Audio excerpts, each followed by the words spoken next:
The 1920s and 1930s were a time of profound change and contradiction in the United States. It was a period marked by both excitement and turbulence, a nation caught between modern progress and the lingering shadows of old traditions. The aftermath of World War I left the country eager for a fresh start, and the 1920s became synonymous with a cultural explosion.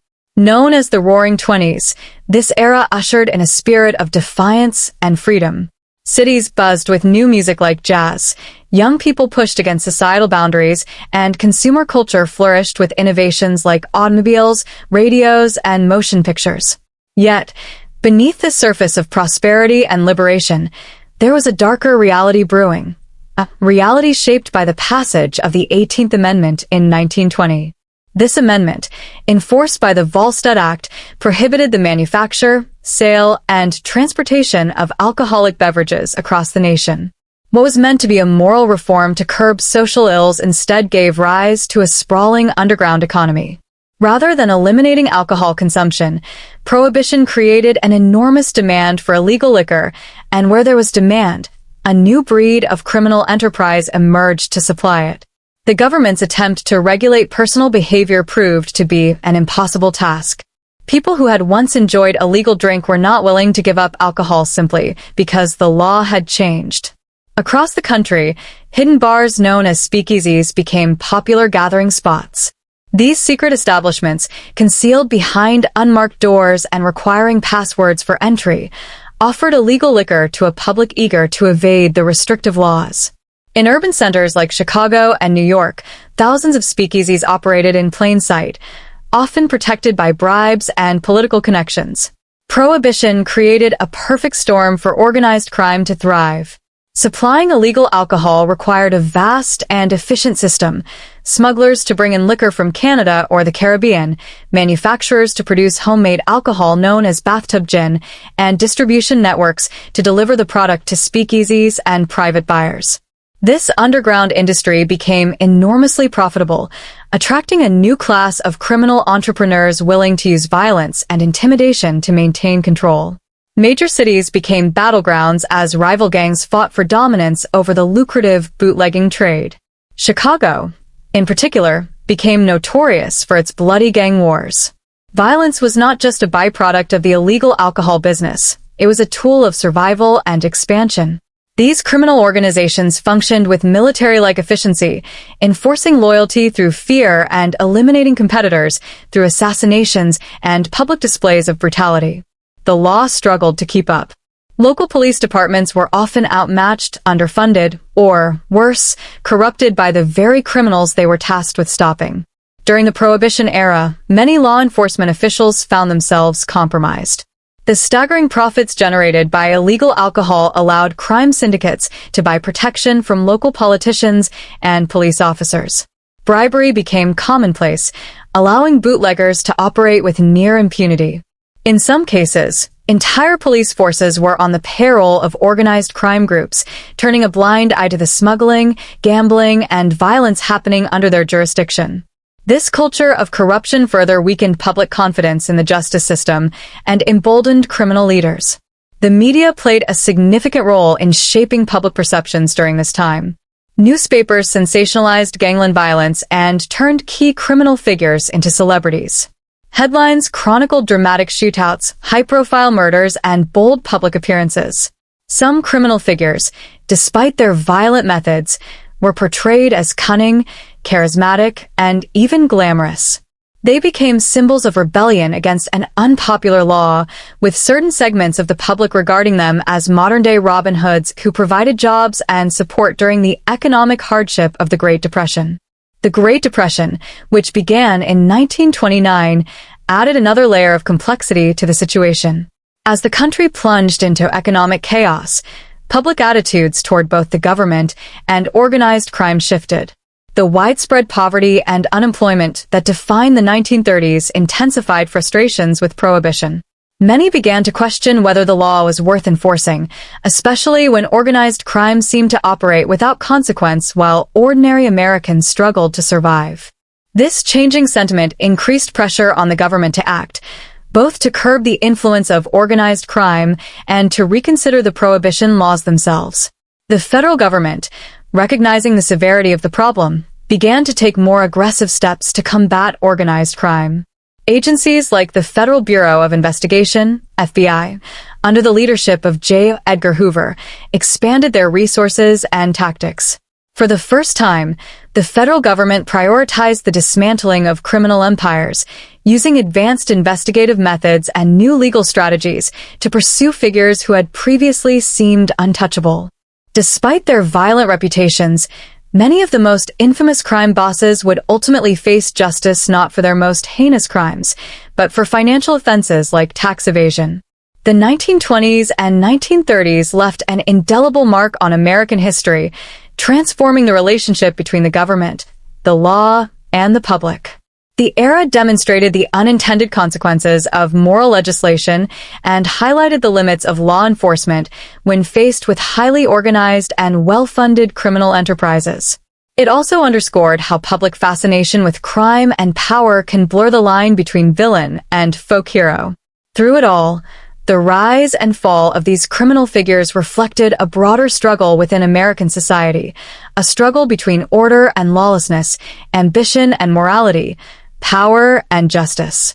The Prohibition era in the United States, spanning from 1920 to 1933, was one of the most controversial and transformative periods in American history. It began with the ratification of the 18th Amendment, which banned the manufacture, sale, and transportation of alcoholic beverages. This amendment was enforced by the Volstead Act, which provided the legal framework for carrying out the ban. The supporters of Prohibition, including temperance groups and religious organizations, believed that eliminating alcohol would reduce crime, improve public morality, and create a healthier, more productive society. However, the reality turned out to be far different. Rather than curbing alcohol consumption and social ills, Prohibition fueled the rapid rise of organized crime and led to an unprecedented wave of lawlessness across the nation. Before Prohibition, criminal activities in most cities were limited to small-scale gambling, extortion, and vice operations. However, the ban on alcohol created an enormous black market opportunity that transformed these minor criminal groups into vast, well-structured organizations. The public's demand for alcohol did not disappear simply because it was made illegal. Instead, it grew stronger. Many Americans viewed drinking as a personal freedom and saw little moral conflict in defying the law. This attitude allowed criminal enterprises to step in and provide illegal alcohol on a massive scale, making bootlegging, producing, distributing, and selling alcohol a multi-million-dollar industry almost overnight. The mechanics of bootlegging required a complex and highly organized system. Liquor was smuggled from international sources, such as Canada, the Caribbean, and Europe, through vast networks of land and sea routes. Illegal distilleries sprang up across the country, producing homemade alcohol, sometimes under dangerous and unregulated conditions. This homemade alcohol, often called bathtub gin, was of unpredictable quality and could be deadly if improperly distilled. Crime syndicates organized the entire supply chain, from importing and manufacturing alcohol to distributing it to speakeasies and private customers. Speakeasies became central to this underground economy. These illegal bars and nightclubs were hidden behind unmarked doors, requiring passwords for entry to protect patrons and operators from law enforcement. In major cities like Chicago, New York, and Detroit, thousands of speakeasies catered to every social class, from working-class laborers to wealthy elites. For many, these secret establishments became symbols of rebellion against what they viewed as an intrusive and unrealistic law. The vast number of speakeasies could not have operated without the protection of organized crime groups that controlled the alcohol supply and paid off law enforcement to turn a blind eye. With the promise of enormous profits, criminal organizations grew larger, more structured, and more violent. Rival gangs fought to control territory, smuggling routes, and distribution networks. These turf wars led to a surge in violent crime, including high-profile assassinations, bombings, and drive-by shootings. One of the most notorious examples of this violence was the St. Valentine's Day Massacre in 1929, where 7 members of a rival gang were gunned down in broad daylight, an event that shocked the nation and exposed the brutal reality of organized crime. The complexity and scale of these criminal empires required more than just muscle. It required sophisticated operations and deep-rooted corruption. Organized crime figures infiltrated local governments, law enforcement, and the judiciary. Police officers, judges, and politicians were routinely bribed to ignore illegal activities or, in some cases, actively protect criminal interests. This web of corruption made it exceedingly difficult for honest law enforcement officials to combat organized crime effectively. Moreover, Prohibition turned criminal leaders into wealthy and influential public figures.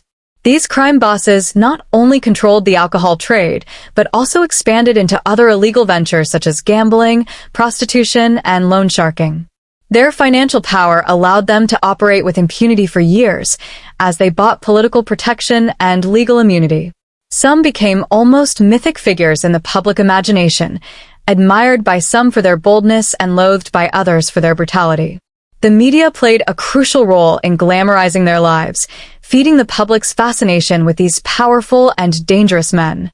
The financial rewards of the bootlegging business were staggering. During Prohibition, the illegal alcohol trade was estimated to generate billions of dollars, making it one of the most profitable industries in the country. This influx of money allowed crime organizations to expand their operations and adopt new technologies. They used encrypted communication systems to evade detection, established secret warehouses for storage, and even ran fleets of vehicles modified to outrun police cars. Their ability to innovate and adapt to law enforcement pressure only increased their power and influence during this time. However, the consequences of this unchecked criminal empire were dire. The wave of violence, corruption, and public scandal that accompanied organized crime during Prohibition eroded public trust in the legal system. Many Americans began to question the effectiveness and morality of the alcohol ban itself. Law-abiding citizens grew frustrated as crime bosses flaunted their wealth while ordinary people faced severe legal penalties for minor infractions. The widespread corruption exposed by Prohibition highlighted the limits of government power when laws are at odds with public behavior and societal norms. As the 1930s unfolded and the Great Depression gripped the nation, public sentiment shifted further. With millions of Americans facing unemployment and poverty, the moral argument for Prohibition weakened. Many people began to view the alcohol ban not as a safeguard for public morality, but as a failed policy that enriched criminals and impoverished the nation. This growing discontent eventually led to the 21st Amendment in 1933, which repealed Prohibition and marked the official end of the alcohol ban. By then, however, the structure and methods of organized crime had already been firmly established, an enduring legacy of the Prohibition era. The rise to power during the Prohibition era was not simply a matter of luck or coincidence. It required a combination of ambition, cunning, and a willingness to use violence to achieve dominance. The 1920s and 1930s created the perfect environment for ambitious figures to seize control of the rapidly expanding underworld. With alcohol made illegal and demand for it soaring, a new class of organized criminals emerged, eager to capitalize on the opportunities created by Prohibition. This was a time when power did not come through legal means or public office, but through the ability to control illegal operations and outmaneuver rivals. The foundation for the rise of these criminal empires was built on the booming bootlegging business. Supplying illegal alcohol required more than just smuggling and distribution. It required the ability to navigate a complex and often dangerous world where law enforcement was both a threat and a potential ally. Those who rose to power during this time understood that success meant controlling every aspect of the supply chain. This included establishing relationships with international suppliers to bring liquor across the borders, securing warehouses to store contraband, and organizing a network of drivers and enforcers to deliver the product while protecting it from competitors and the police. Power in the underworld was not given, it had to be taken. This meant that those who sought to dominate the illegal alcohol trade had to be willing to use force when necessary. The struggle for control often erupted into violent confrontations as different factions fought over territory and smuggling routes. These conflicts led to some of the most infamous gang wars in American history. The ability to project power through violence became a crucial element of maintaining and expanding influence. Hitmen were hired to assassinate rivals, and drive-by shootings became a common tactic to eliminate opposition and send a message to potential challengers. In addition to violence, those who rose to power understood the importance of corruption. Money from the illegal alcohol trade flowed not only into the pockets of gang members, but also into the hands of police officers, judges, and politicians. This widespread corruption allowed crime bosses to operate with virtual impunity. Police departments were often either too corrupt or too intimidated to interfere with major bootlegging operations. In many cases, entire law enforcement agencies were on the payroll of organized crime, ensuring that raids were avoided and arrests were either never made or quickly dismissed. This combination of violence and corruption created an environment where the most ruthless and strategic individuals could rise to the top. Another key factor in the rise to power was the ability to cultivate a public image that was both intimidating and charismatic. Many of the most successful figures of this era understood the power of public perception. They were often seen attending high-profile events, donating to charitable causes, and presenting themselves as successful businessmen. This cultivated image served two purposes. It helped shield their criminal activities behind a veneer of legitimacy and allowed them to maintain influence over the communities they controlled. In some cases, these crime bosses were viewed as local heroes who provided jobs and protection in neighborhoods where legitimate authorities had failed. The media played a significant role in shaping the public's fascination with these figures.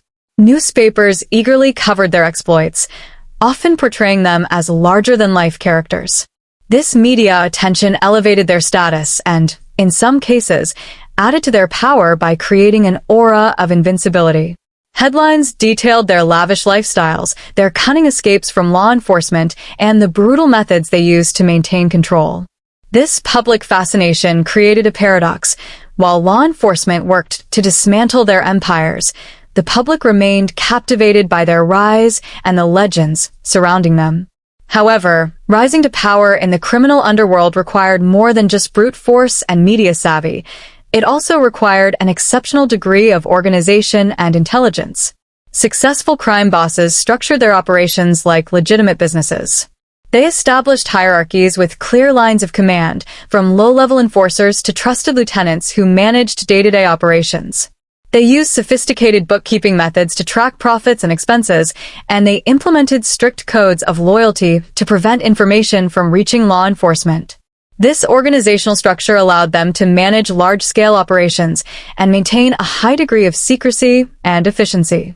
Furthermore, the rise to power during this era was fueled by the ability to exploit weaknesses in the legal system. Prohibition created an overwhelming burden on law enforcement agencies that were unprepared to handle the scale of organized crime.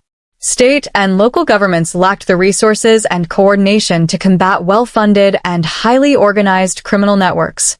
Those who sought power during this time took advantage of these weaknesses, using legal loopholes, bribery, and intimidation to avoid prosecution.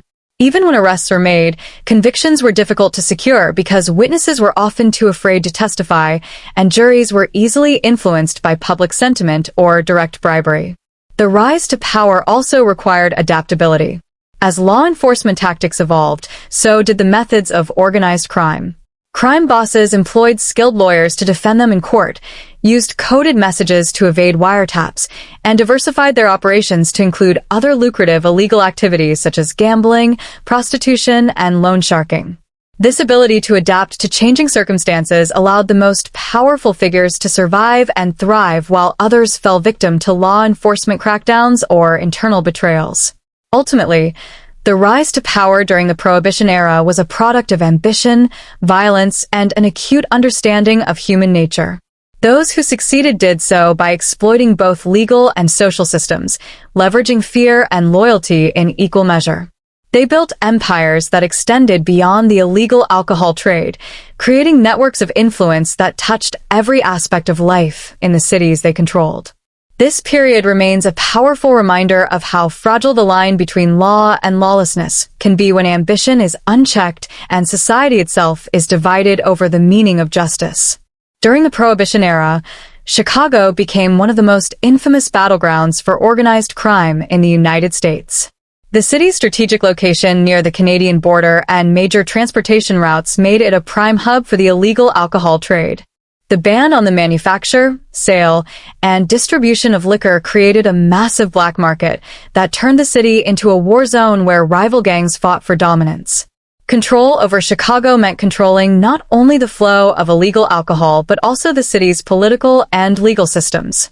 Those who sought power in the city quickly learned that true control required a combination of violence, corruption, and a well-organized criminal empire. The alcohol trade in Chicago was not simply a small-scale operation. It involved a highly coordinated system of smuggling, manufacturing, and distribution that touched every part of the city. Illegal liquor was imported from Canada via the Great Lakes, transported across the country's borders, or produced in secret distilleries scattered throughout the city and surrounding areas. These bootlegging operations required an extensive network of drivers, enforcers, and corrupt officials to keep the supply chain running smoothly. Chicago's large population and growing urban infrastructure provided both a lucrative market and a complex environment where organized crime could thrive. To control Chicago's alcohol trade, criminal organizations needed to dominate the city's neighborhoods. Different sections of a city became divided into territories, each controlled by a specific gang. This territorial control was vital because it allowed the gangs to oversee the flow of alcohol into local speakeasies, illegal bars where customers could purchase and consume alcohol in secret. Speakeasies were everywhere, catering to all social classes, from working-class patrons to the city's elite. It was estimated that during Prohibition, Chicago had thousands of these hidden establishments operating at any given time. Each speakeasy needed a reliable alcohol supply, and controlling these supply lines became a source of power and wealth. This control, however, did not come peacefully. The competition between rival gangs for control over Chicago's lucrative alcohol market led to an unprecedented wave of violence. Turf wars became a regular occurrence as criminal factions fought to expand their territories and eliminate their competition. Drive-by shootings, bombings, and public assassinations became the norm, creating a climate of fear across the city. One of the most infamous incidents reflecting this violent struggle for control was the St. Valentine's Day Massacre on February 14, 1929. In this event, 7 members of a rival gang were lined up against a wall and executed by gunmen disguised as police officers. This brutal display of violence sent a clear message. Controlling Chicago's underworld required both ruthlessness and an ability to strike fear into one's enemies. However, violence alone was not enough to maintain power. Those seeking control over Chicago also understood the importance of political influence and police corruption. With the immense profits generated by the illegal liquor trade, organized crime figures were able to infiltrate the city's political system. Bribery became a routine method of operation. Police officers, judges, and local politicians were regularly paid off to ignore illegal activities, provide early warnings of raids, and ensure that arrested gang members were released without facing serious consequences. This system of corruption allowed criminal enterprises to operate openly, even when their violent methods were known to the public. In many cases, law enforcement officials themselves became directly involved in the operations they were supposed to stop. Beyond bribery, intimidation played a significant role in maintaining control over the city. Anyone who posed a threat, whether a rival gangster, an uncooperative business owner, or a witness, was at risk of violent retaliation. This climate of fear extended to the legal system, where witnesses to violent crimes often refused to testify, either out of loyalty to the gang or fear of retribution. Jury tampering was also common, ensuring that even when criminal leaders were brought to trial, convictions were rare. This widespread corruption weakened public trust in law enforcement and the judicial system, making it nearly impossible for honest officials to combat organized crime effectively. In addition to controlling the alcohol trade, organized crime extended its reach into other illegal enterprises. Gambling, prostitution, and extortion became lucrative side businesses that further solidified their influence over the city. Control over these activities was not just about generating additional revenue, it was about creating a comprehensive system of power where no aspect of the city's underground economy was beyond their grasp. By diversifying their criminal operations, these organizations became even more difficult to dismantle. One of the most effective tactics used to control Chicago was the establishment of a hierarchical organizational structure. Organized crime groups were run like corporations, with clear chains of command and a division of labor. At the top sat the boss, who oversaw all major decisions and operations. Beneath him were trusted lieutenants who managed specific territories and criminal enterprises. This structure allowed for greater efficiency and security. Orders could be given without the boss ever being directly implicated in illegal activity, creating a layer of insulation from law enforcement. This organizational discipline also ensured that the flow of money and power remained centralized and that internal disputes could be handled quietly, reducing public exposure. Moreover, public image played a crucial role in maintaining control. Despite their violent tactics, some organized crime figures worked hard to portray themselves as respectable businessmen. They invested in legitimate businesses, attended high-profile social events, and made generous charitable donations to local communities. This dual identity allowed them to gain public favor and even some degree of protection. Many ordinary citizens viewed these figures as providing services the government had failed to deliver, whether it was access to alcohol, financial assistance during the Great Depression, or protection from street-level crime. This blending of criminal enterprise and public goodwill made it harder for law enforcement to generate the public support needed to dismantle their organizations. Control over Chicago during this era was not just about illegal profits, it was about shaping the city itself. From the corridors of power to the backrooms of speakeasies, organized crime infiltrated every aspect of life. This control was sustained through a combination of strategic violence, deep-rooted corruption, and organizational sophistication. By manipulating the political system and maintaining a climate of fear, criminal enterprises were able to extend their influence far beyond the city's criminal underworld. Through these methods, they effectively transformed Chicago into a city where lawlessness reigned, and power belonged to those bold and ruthless enough to seize it. During the Prohibition era, violence became a hallmark of the criminal enterprises that controlled the illegal alcohol trade in Chicago and beyond. As the demand for alcohol soared, rival gangs fought to carve out territories, secure smuggling routes, and establish dominance in the illicit market. This violent struggle was not simply about business competition. It was about survival and the ability to exert control in an environment where power was determined not by law but by the capacity to instill fear and eliminate opposition. Criminal organizations, led by figures like Al Capone, engaged in brutal tactics that would come to define the era and shape public perception of the violent underworld. At the heart of this violence was the constant battle for territory. Each gang, each criminal syndicate, sought to control as much of the city as possible, whether it was through managing speakeasies, overseeing illegal distilleries, or securing bootlegging routes. This led to frequent confrontations, where drive-by shootings, bombings, and assassinations were common occurrences. For these gangs, violence was not just a means of retaliation but a way to send a clear message. Control was not up for negotiation, and anyone who dared to challenge them would be silenced. The St. Valentine's Day Massacre, which occurred on February 14, 1929, is perhaps the most infamous and chilling example of this violence. The massacre shocked not only the city of Chicago but the entire nation, bringing public attention to the extreme brutality of organized crime. It remains one of the most notorious gangland murders in history and a symbol of the excesses of the Prohibition era. The massacre was the result of the escalating turf war between two powerful gangs, Al Capone's South Side Italian gang and the North Side Irish gang led by George Bugs Moran.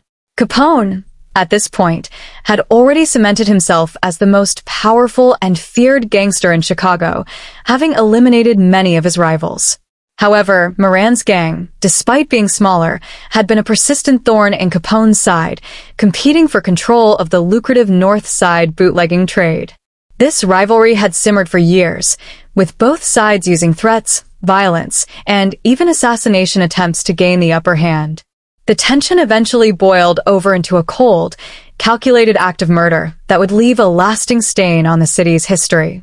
On that fateful day, 7 members of Moran's gang were lured to a garage located at 2122 North Clark Street by a ruse orchestrated by Capone's men.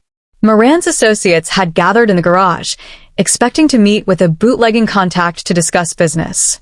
However, instead, they found themselves face-to-face with 4 gunmen, 2 of whom were disguised as uniformed police officers.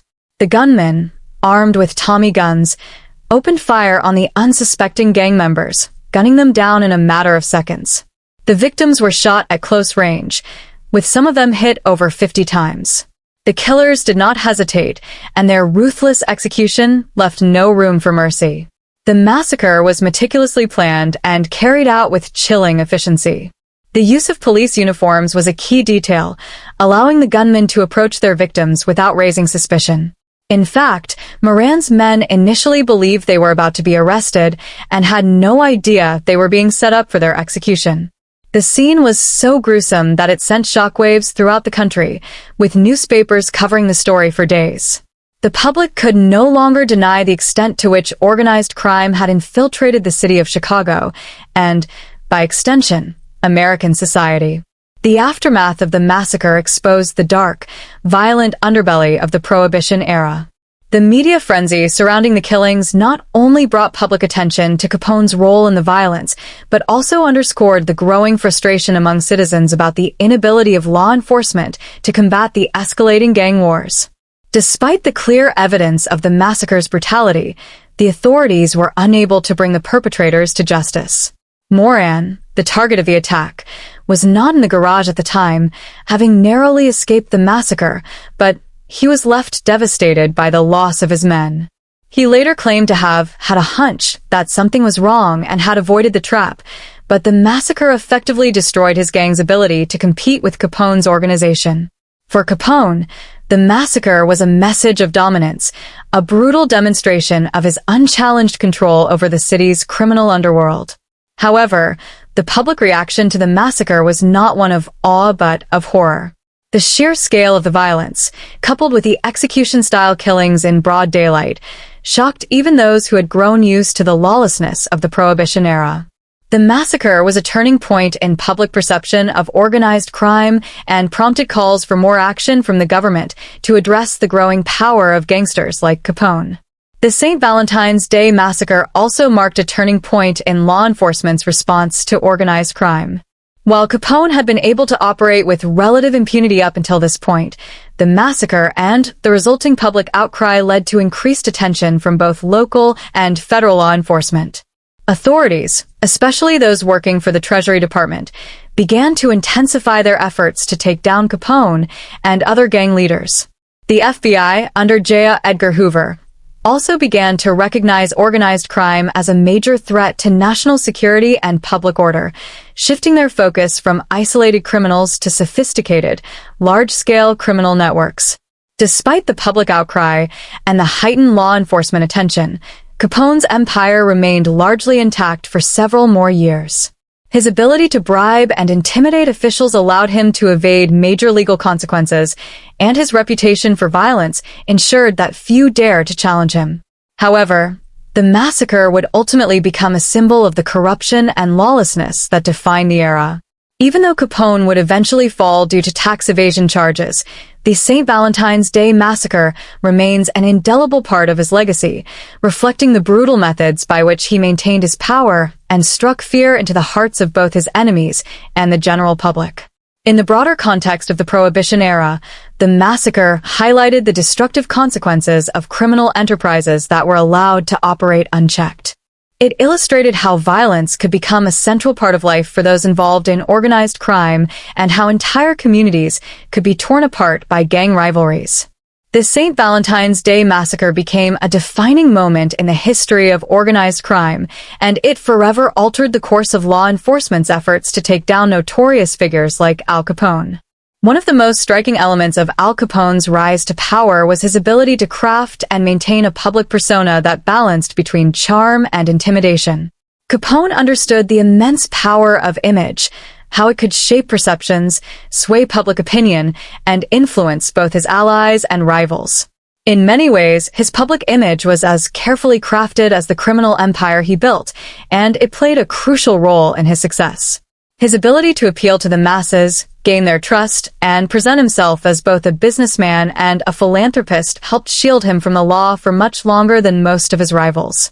Capone's early life in Brooklyn, New York, shaped his understanding of how to operate in a world of both violence and respectability.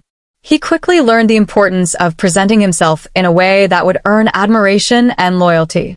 Unlike some of his contemporaries, who preferred to remain in the shadows and avoid public attention, Capone embraced it. He was savvy enough to understand that the public's fascination with notorious criminals could be used to his advantage. Through his calculated actions, he cultivated an image that made him one of the most recognizable figures in the nation, both feared and admired. Capone's flamboyant lifestyle and his willingness to engage in public displays of wealth and power made him a household name. He was often seen in the company of high society figures, attending lavish parties and dining in upscale restaurants, all while maintaining a carefully crafted image of success. His expensive suits, jewelry, and the fine cars he drove sent a clear message. He was a man who had arrived, not just as a gangster, but as a legitimate force in society. His image was not that of a common criminal, but that of a wealthy, powerful businessman, albeit one whose fortune had come from less than legal means. However, Capone's public persona went beyond simply showing off wealth. He worked hard to forge relationships with prominent figures in society, including politicians, businessmen, and even law enforcement officials. He understood that in a city like Chicago, power was not just about being feared, but about establishing a network of allies who could offer protection, legitimacy, and resources. Capone often attended charitable events, made donations to orphanages and hospitals, and participated in civic activities that helped to solidify his reputation as a community-minded individual. This was part of his strategy to create a public image that blurred the line between the criminal world and the respectable business world. In many respects, Capone was an expert at branding himself. He understood the importance of public relations in an era where the media played a significant role in shaping public opinion. Chicago's newspapers were notorious for sensationalizing crime stories, and Capone saw an opportunity in this. He often used the media to his advantage, feeding them stories that painted him in a positive light. While reporters eagerly covered the violence and intrigue of the criminal world, they were also fascinated by Capone's larger-than-life persona.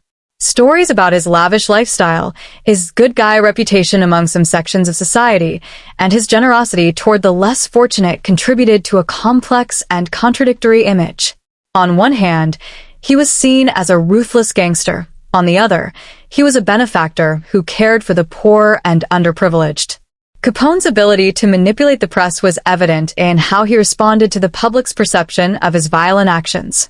While he was known for using intimidation and murder to maintain his empire, he would often play the role of the victim when it suited his needs. For example, when he faced negative press or was involved in legal trouble, Capone would frequently distance himself from his criminal activities, portraying himself as a businessman who had been misunderstood or unfairly targeted by authorities.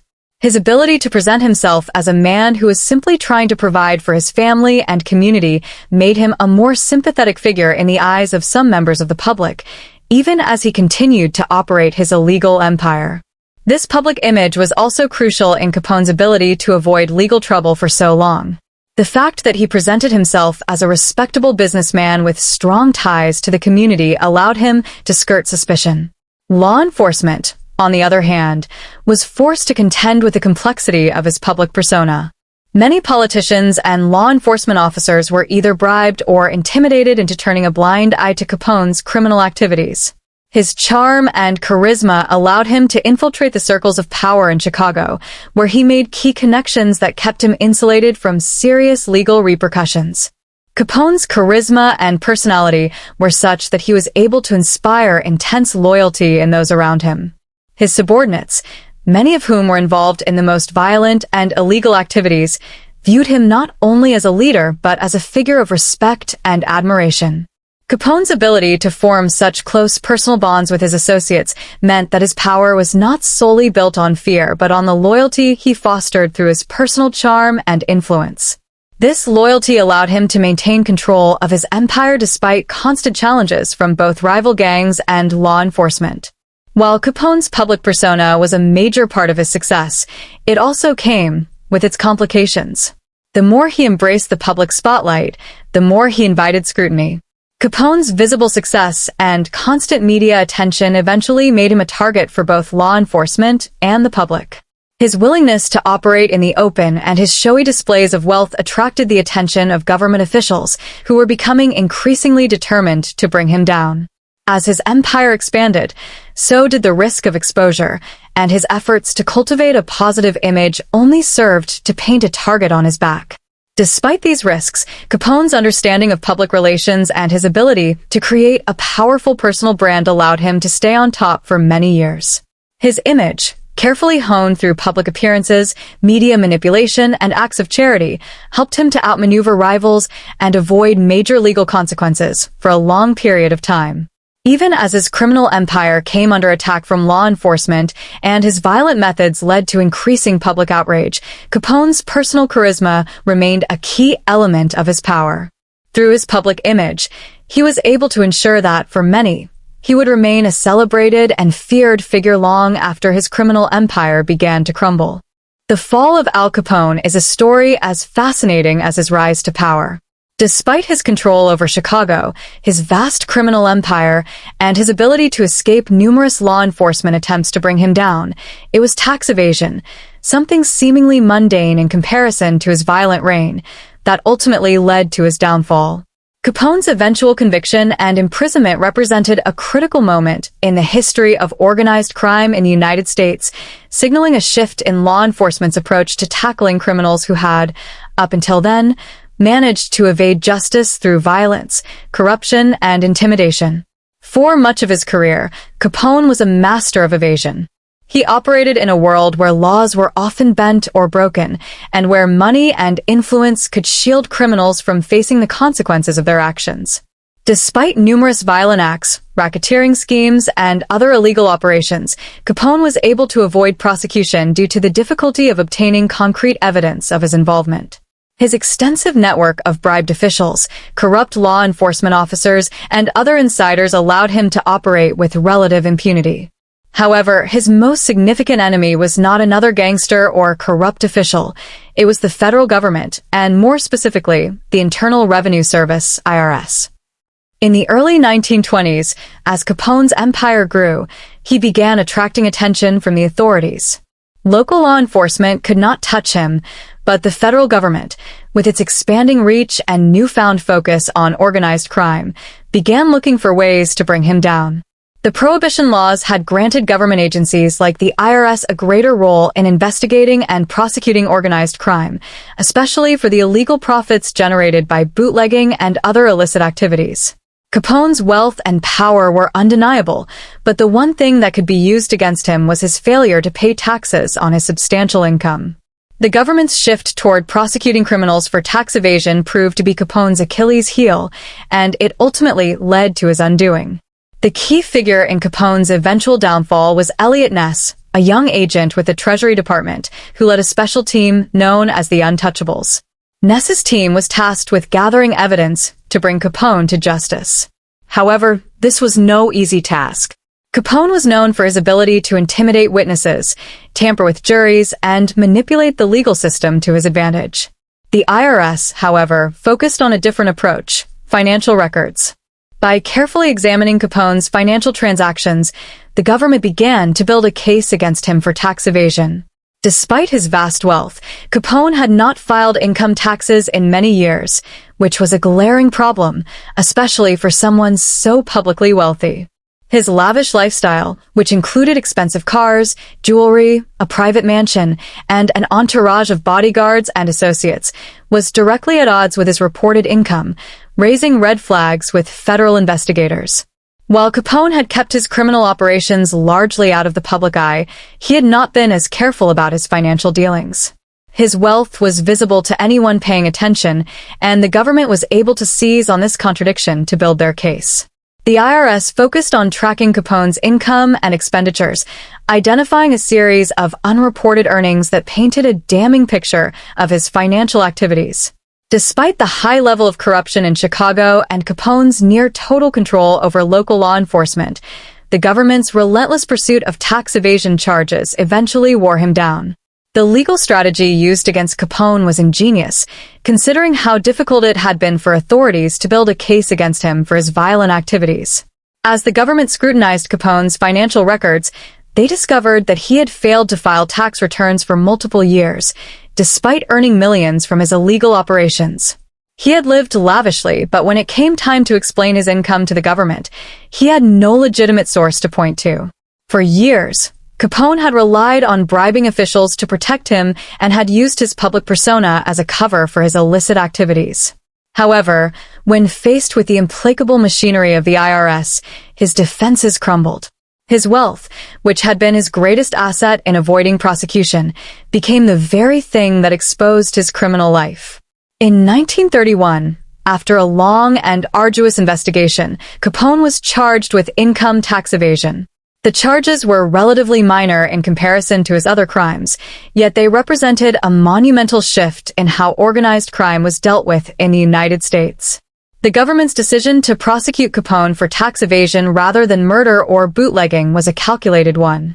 It allowed them to bypass the usual challenges posed by corrupt officials, the difficulty of obtaining witness testimony, and the complex web of criminal activity that Capone had built. With the evidence stacked against him, there was little Capone could do to fight the charges. In the trial that followed, the government presented a clear and compelling case. Capone's accountants, business associates, and others involved in his financial dealings testified against him, providing a detailed picture of his tax evasion. The case was so strong that Capone's usual tactics of intimidating witnesses and bribing officials had little effect. He could no longer hide behind a wall of corruption, and his criminal empire began to collapse. On October 17, 1931, Capone was found guilty of 3 counts of tax evasion and was sentenced to 11 years in federal prison. He was also fined $50,000 and ordered to pay back the back taxes owed. The conviction was a historic moment, not just for Capone but for the entire world of organized crime. It represented the power of the federal government to take down even the most entrenched criminals through legal, financial means. Capone's time in prison marked the beginning of the end for his once dominant empire.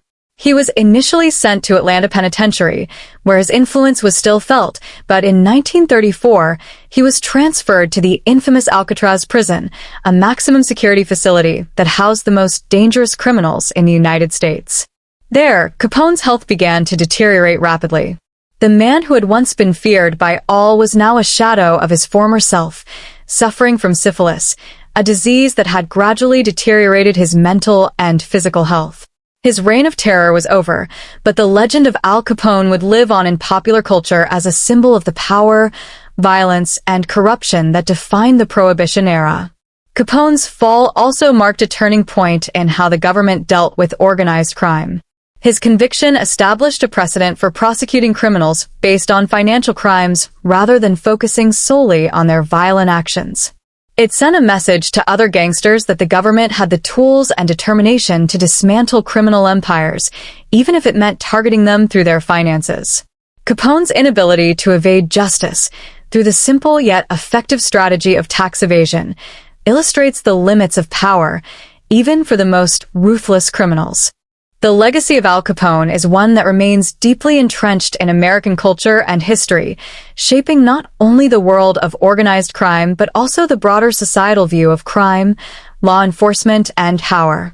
Even after his eventual fall from grace, Capone's influence and the patterns he established in the criminal underworld would resonate for decades.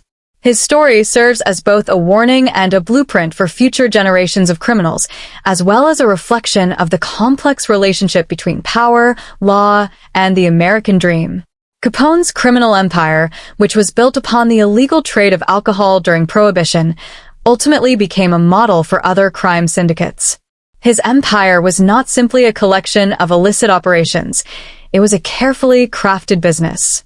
Capone transformed organized crime into an enterprise that functioned with corporate efficiency, involving large-scale operations with a clear hierarchy, protection rackets, and diversified investments, such as gambling, prostitution, and later narcotics. In many ways, Capone introduced the concept of organized crime as a multifaceted business venture, a trend that would be followed by gangsters throughout the 20th century. Capone's influence also changed the way gangsters interacted with their communities. While many criminals before him had operated covertly and with a clear focus on avoiding public attention, Capone embraced the public eye and used it to further his power.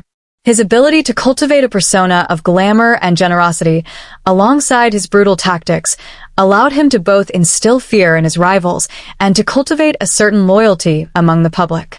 In Chicago, Capone was known for his charitable donations and his ability to show up in high society, providing him with a measure of protection from public scrutiny. This public relations savvy has been emulated by many modern-day crime figures who understand that image and perception are integral to maintaining power. Capone's ability to navigate both the violent world of the streets and the polished world of respectable society set a precedent for how criminals could function within a public context.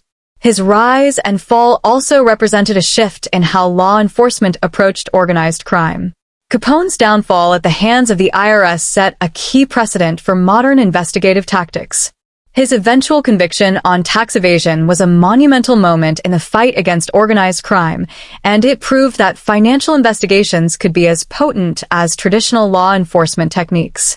This method of targeting the economic infrastructure of criminal empires would become a hallmark of law enforcement tactics in subsequent decades. Federal agencies like the FBI and DEA have since expanded their investigative power, particularly in areas such as drug trafficking, money laundering, and racketeering, all of which are built on the legacy of financial scrutiny first used to bring down Capone. In addition to his impact on law enforcement, Capone's criminal activities also shed light on the failings of the Prohibition laws.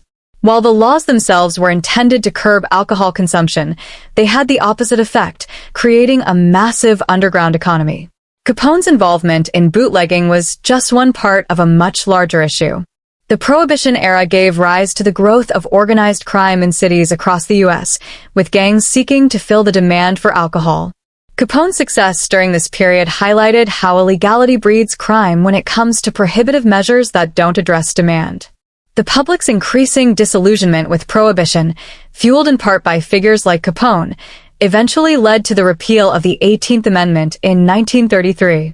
Capone's reign, in this sense, is a direct reflection of how certain laws can inadvertently fuel illegal enterprises rather than eliminate them. Beyond the world of organized crime and law enforcement, Capone's legacy has remained deeply embedded in popular culture. Films, books, television shows, and even music have all drawn inspiration from Capone's life, depicting him as both a larger-than-life villain and a figure with a certain degree of sympathy. The very name Scarface, as he was often called due to the visible scars on his face from a bar fight in his early years, has become synonymous with gangsters in popular media. Capone's persona, characterized by his flashy lifestyle, powerful demeanor, and unyielding nature, has come to define what many think of when they hear the term gangster. His story has been romanticized in films like Scarface, 1932, and The Untouchables, 1987, where his character is portrayed as the epitome of ambition, ruthlessness, and dominance. The impact of these portrayals cannot be overstated, as they continue to shape how society views organized crime and its figures. However, the mythology surrounding Capone's legacy also complicates his true impact on history. While he is often celebrated in a glamorized light in pop culture, the reality of his life was far darker. Capone's empire was built on violence, intimidation, and bloodshed. The image of the benevolent gangster with a heart of gold is a fiction, one that was carefully curated to appeal to the public. In truth, Capone was responsible for countless murders, extortion, and the destruction of lives, particularly among rival gangsters, law enforcement, and the marginalized communities he exploited. His generosity, while real in certain cases, was often used as a public relations tool to maintain his image and protect his interests. Despite his public acts of charity, Capone was ultimately a criminal whose methods left a trail of devastation behind him. Furthermore, Capone's criminal network didn't just wreak havoc in the streets of Chicago. It spread its influence to other cities and regions, creating a nationwide web of organized crime. The Chicago Outfit, the organization Capone led, became a dominant force in criminal activities such as drug trafficking, gambling, and prostitution, and his success set a dangerous precedent for future criminal organizations. His story helped shape the blueprint for how criminal enterprises could run like businesses and infiltrate legitimate industries. In the years after Capone's incarceration, his former associates and protégés went on to influence other mob families across the country. The mafia and other organized crime syndicates that followed Capone's methods would go on to become even more entrenched in American life. Capone's legacy has not been confined to the annals of American history, though it has had a global impact as well. The way Capone organized his criminal activities influenced other criminal networks worldwide. His ability to keep his operations running efficiently, with a mixture of bribery, violence, and charisma, made him a role model for gangsters and criminals in various countries. His involvement in international bootlegging operations demonstrated how organized crime could cross borders and develop global networks, something that became more pronounced with the globalization of crime in the decades following Prohibition. Finally, the public fascination with Capone's story underscores a larger issue in the way society views criminality. Capone, like many other infamous gangsters, became a folk hero for some, embodying a mythic figure who challenged the system, even if it meant resorting to violence. His ability to evade the law, control vast territories, and live a life of opulence amid a period of economic hardship captivated the public imagination. While many saw Capone as a villain, others viewed him as a symbol of rebellion, someone who had successfully navigated a corrupt and broken system. This dual perception of Capone, as both a criminal and a cultural icon, continues to influence how we think about crime, punishment, and the nature of power. In the end, Al Capone's legacy serves as a reflection of both the potential for unchecked power and the fragility of that power when it comes under scrutiny. His rise and fall offer timeless lessons about the intersection of corruption, law enforcement, and the criminal world.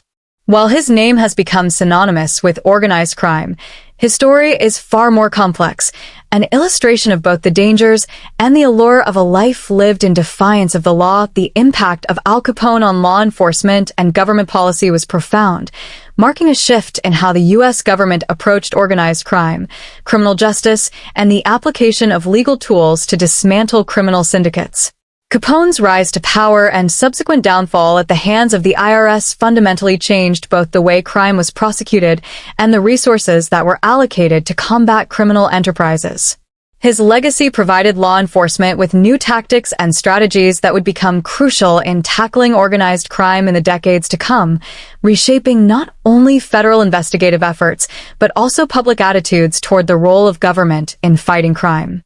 In the early days of Capone's criminal career, law enforcement struggled to counter his influence, which was far-reaching and deeply entrenched in the fabric of Chicago.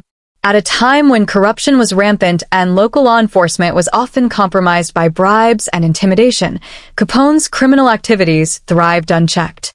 Law enforcement's inability to apprehend or even arrest him despite his numerous violent offenses highlighted the weaknesses in the system. The power of corruption, the fear of retaliation, and the sheer scale of his criminal empire made traditional law enforcement methods ineffective against him. Yet, this very challenge ultimately spurred reform in the tactics and tools used to tackle organized crime. One of the most significant impacts of Capone's reign was the rise of federal intervention in organized crime. Prior to Capone's operations, local law enforcement agencies were largely responsible for tackling crime, and the reach of federal agencies was somewhat limited, particularly when it came to crimes like bootlegging, racketeering, and bribery. The federal government was largely uninvolved in local law enforcement, and it wasn't until Capone's crime spree reached a point where it was no longer confined to the borders of Chicago that the government recognized the need for a more organized and unified national approach to combating crime. Capone's disregard for local authorities and his ability to operate across state lines made it clear that organized crime was a national problem, not one that could be solved by municipal police forces alone. The federal government, and particularly the Internal Revenue Service, IRS, found a way to go after Capone, not for his violence or bootlegging operations, but for tax evasion. This marked a critical turning point in how federal agencies would begin to approach organized crime. Capone's eventual conviction for tax evasion and subsequent imprisonment in Alcatraz set a precedent for future investigations into criminal activity. The IRS's success in using financial records and focusing on illegal profits rather than directly confronting criminals in the streets became a groundbreaking strategy in the fight against organized crime. It established the idea that economic analysis and financial scrutiny could be powerful weapons against criminals, even those who controlled vast criminal empires. This tactic of focusing on the economic infrastructure of organized crime was a game-changer, providing law enforcement with the tools they needed to investigate and prosecute criminals who were previously thought to be untouchable due to their violent and secretive nature. Moreover, the Elliot Ness-led Untouchables, who were tasked with bringing down Capone, helped to establish the idea of elite task forces that could tackle organized crime with greater focus, resources, and specialized training. Prior to this, law enforcement agencies were often scattered and uncoordinated, with many officers having little to no specialized training in dealing with organized crime syndicates.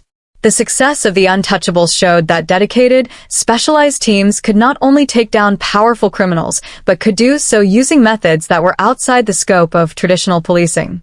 These elite task forces would continue to play an essential role in future federal investigations, as seen with agencies like the FBI and DEA, which were founded or grew in power during the post-Prohibition era.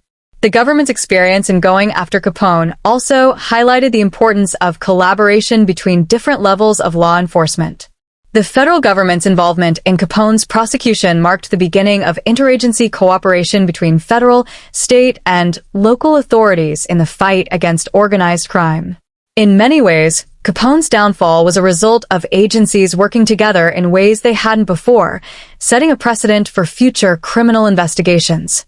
It also underscored the importance of cross-jurisdictional coordination, as Capone's empire spanned multiple states and required federal agencies to step in and use their broader jurisdiction to confront him effectively. One of the lasting impacts of Capone's case was the recognition that corruption played a key role in enabling criminals to flourish. Capone's influence extended far beyond the realm of his gangsters. He had bribed politicians, infiltrated law enforcement, and essentially bought off anyone who could pose a threat to his operations. This widespread corruption was a significant obstacle to the law enforcement community, and it became clear that anti-corruption measures would need to be strengthened to root out these systemic problems. Capone's downfall spurred a broader movement within government and law enforcement to address the corruption that allowed organized crime to flourish. It led to calls for reform within the police force and a greater emphasis on the integrity and independence of law enforcement officers, particularly those tasked with investigating organized crime. The shift in government policy in the wake of Capone's downfall also laid the foundation for future efforts to combat organized crime at the federal level. The RICO Act, Racketeer-Influenced and Corrupt Organizations Act, of 1970, which allowed the government to prosecute individuals involved in organized criminal enterprises, was one of the most significant pieces of legislation passed in the wake of Capone's legacy. The act made it possible for authorities to charge individuals with crimes related to the activities of an entire criminal organization, rather than limiting charges to specific crimes. This law was a direct result of lessons learned from the difficulties in prosecuting Capone and other gangsters, and it enabled federal prosecutors to target the leadership of organized crime families, rather than just the individual foot soldiers. Additionally, Capone's case set the tone for how organized crime would be viewed in the public sphere. As Capone's criminal activities came to light, there was a growing public awareness of the role that organized crime played in both illegal markets and in political corruption. The media coverage of Capone's activities and his eventual downfall brought attention to the issue of organized crime in a way that had not been seen before. This led to public outcry for stronger measures to deal with the issue, and over time, it became a national priority to dismantle criminal organizations. Capone's impact on policy didn't end with his conviction. It shaped the way future generations of law enforcement, lawmakers, and the public approached organized crime. The lessons learned from Capone's operations led to the development of more sophisticated investigative techniques, more robust anti-corruption measures, and the foundation for modern organized crime laws. His downfall was, in many ways, a catalyst for reform, helping to shift the way society and law enforcement viewed the complex relationship between organized crime, government corruption, and criminal enterprises.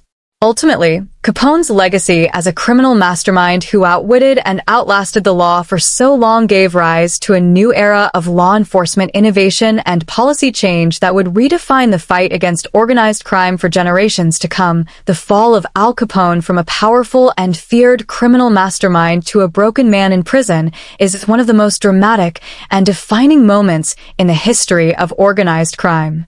Capone's downfall was not just a result of his criminal activities being exposed, but also a combination of factors that demonstrated the vulnerability of even the most powerful figures when they face relentless legal pursuit, internal betrayal, and the inevitable consequences of their own actions.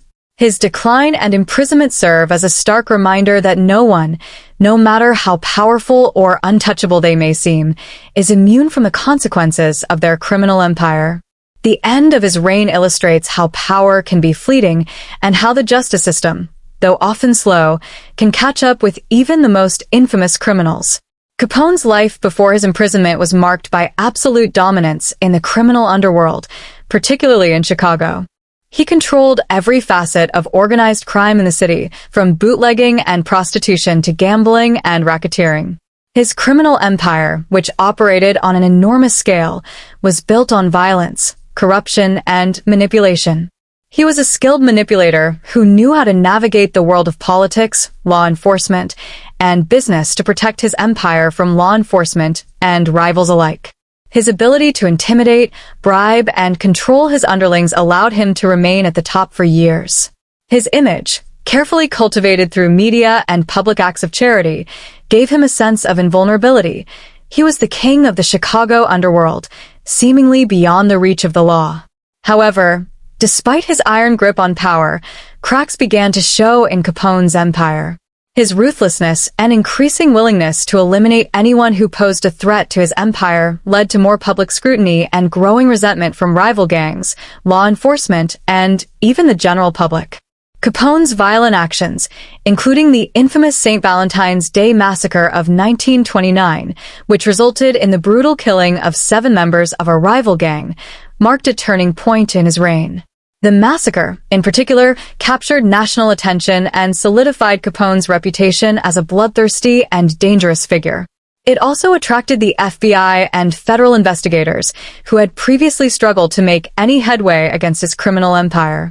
Despite the growing pressure, Capone remained confident in his ability to evade capture.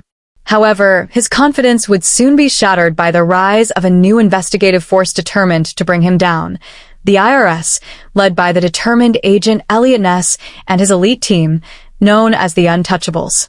Unlike traditional law enforcement, which had struggled with corruption and the inability to tackle Capone's empire directly, the IRS targeted Capone in a completely different way, through his finances. Capone's blatant disregard for paying taxes on his massive illegal earnings would become the very thing that brought him down.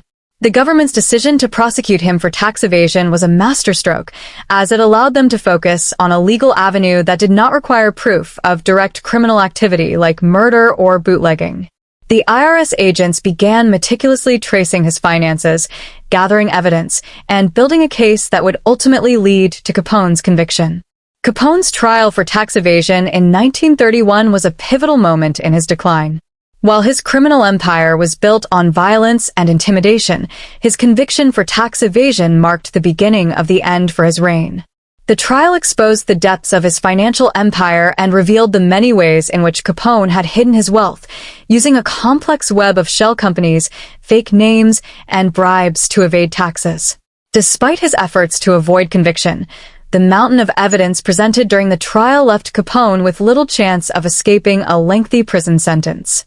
The fact that Capone, a figure who had once seemed impervious to the law, was ultimately undone by his financial dealings is a testament to the growing power of financial investigations and their ability to break even the most powerful criminal syndicates. Capone's conviction on tax evasion charges was a watershed moment in American legal history, not just because it removed one of the most notorious criminals of the era from power, but because it marked the beginning of a new era in how the U.S. government approached organized crime. Capone's downfall at the hands of the IRS set the stage for the federal government to increasingly rely on economic and financial investigations in tackling organized crime. The use of financial evidence would become a crucial tool for law enforcement in subsequent decades, and Capone's case would serve as a model for future prosecutions of organized crime figures. Capone was sentenced to 11 years in federal prison, and his time behind bars marked a dramatic shift from the powerful, untouchable figure he had once been. His time in prison, particularly his incarceration in Alcatraz, was marked by a gradual physical and mental decline. The once powerful crime lord who had ruled the streets of Chicago now found himself confined to a small cell in a high-security prison, isolated from the world he had once dominated. His health began to deteriorate rapidly during his time in prison, a result of both the stress of his fall from power and the effects of his previous lifestyle. Capone, who had once been known for his sharp mind and his ability to navigate the complexities of the criminal underworld, began to lose his mental faculties, possibly due to the onset of syphilis, a disease he had contracted earlier in his life. His physical appearance also deteriorated as he spent more time in prison, becoming frail and weak. While Capone's prison term was seen as a fitting end for his reign of terror, it was not without irony. The very man who had spent his life avoiding capture and outsmarting the law had been brought down not by his violence or cruelty, but by his inability to conceal his wealth and evade the tax authorities. Capone's imprisonment served as a symbol of the inevitable collapse of all criminal empires, no matter how powerful they may seem at the height of their influence. His rise and fall demonstrated that the law, when given the right tools and the right resolve, could eventually catch up with even the most formidable criminal figures. The idea that Capone was ultimately imprisoned for a non-violent crime, rather than the many murders and acts of brutality he had committed, raised questions about the nature of justice, but it also proved that even the most entrenched criminals could not escape accountability forever. As Capone's health continued to decline, his years in prison were marked by increasing solitude and psychological deterioration. By the time of his release from prison in 1939, his criminal empire had long since crumbled, and his once vaunted power had evaporated. Capone spent his final years in a state of mental and physical decline, a stark contrast to the ruthless, calculating man who had once commanded fear and respect. The ultimate fate of Capone, who had been one of the most feared men in America, serves as a tragic reminder of the impermanence of power and the consequences of living a life based on violence and corruption. Capone's decline and imprisonment also marked the end of an era for organized crime in America.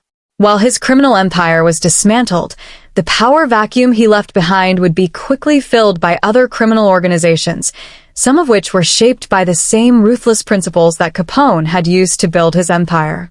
However, the methods that led to his downfall, the investigative focus on finances, the use of elite task forces, and the emphasis on prosecuting criminals for their economic activities, would become central elements in the fight against organized crime in the years to come. In conclusion, Al Capone's decline and imprisonment symbolize not only the fall of one of the most notorious figures in American criminal history, but also the evolution of law enforcement tactics and the fight against organized crime. His journey from the pinnacle of power to his eventual downfall serves as a reminder that no one, no matter how formidable, is beyond the reach of the law. It also underscores the fact that, in the end, even the most well-organized and brutal criminal enterprises are ultimately vulnerable to the relentless pursuit of justice. In the end, Al Capone's rise and fall offer a powerful lesson about the fragility of power and the enduring strength of the law. Despite his vast wealth, ruthless tactics, and widespread influence, Capone was brought to justice not by the violence he wielded or the corruption he spread, but by a relentless pursuit of accountability and truth. His story is a reminder that crime, no matter how entrenched, can be unraveled, and that no one, regardless of their power or status, is above the law. Capone's legacy serves as both a cautionary tale and a testament to the effectiveness of law enforcement when it is focused, determined, and willing to adapt to new methods in the pursuit of justice.